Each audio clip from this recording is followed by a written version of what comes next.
Les horaires atypiques correspondent aux aménagements du temps de travail qui ne sont pas standards. Donc on distingue le travail de nuit entre 21h et 6h du matin, le travail posté, comme par exemple le 3-8 ou le 2-12, le travail du soir entre 21h et minuit, le travail de week-end, samedi, dimanche, jour férié, le travail en horaire flexible avec les temps partiels moins de 6 heures par jour ou les horaires longs plus de 40 heures par semaine, le travail en fragmenté avec des coupures souvent au milieu de la journée et le travail sur astreinte ou appel.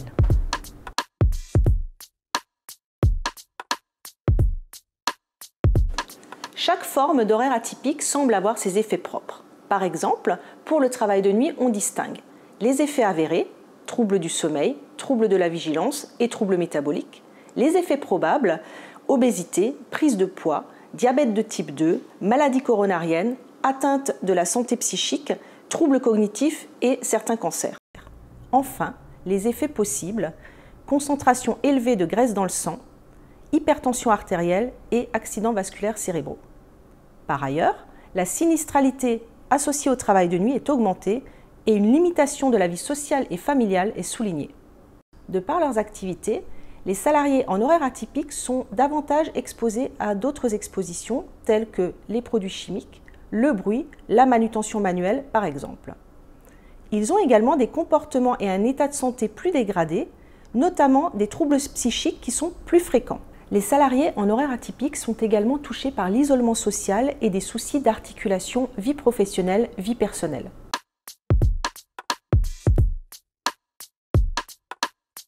Pour le travail de nuit, les effets sont principalement liés à une désynchronisation des horloges biologiques associées à une dette de sommeil. Bien que moins étudiées, les autres formes d'horaire atypique semblent également avoir des effets liés à la dette de sommeil, à des décalages des rythmes de vie, ainsi qu'à une problématique de surcharge horaire.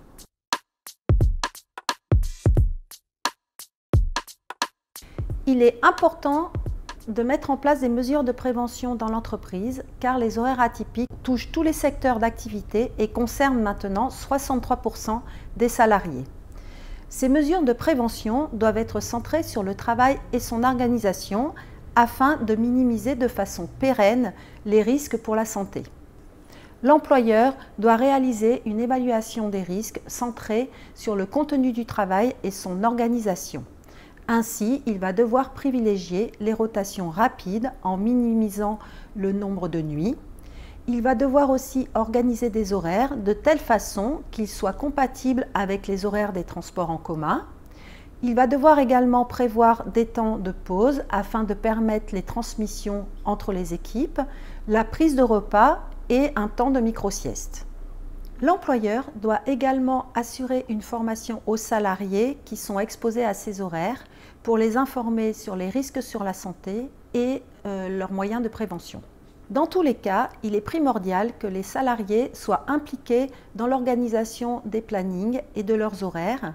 En effet, leur implication est le garant de la meilleure tolérance à ces horaires. Les services de prévention des CARSAT peuvent accompagner les entreprises pour le conseil et la mise en place de ces mesures de prévention. Les services de santé au travail peuvent également accompagner les employeurs, les salariés et les représentants du personnel pour les conseiller sur les moyens de prévention et pour assurer également le suivi individuel de la santé des salariés.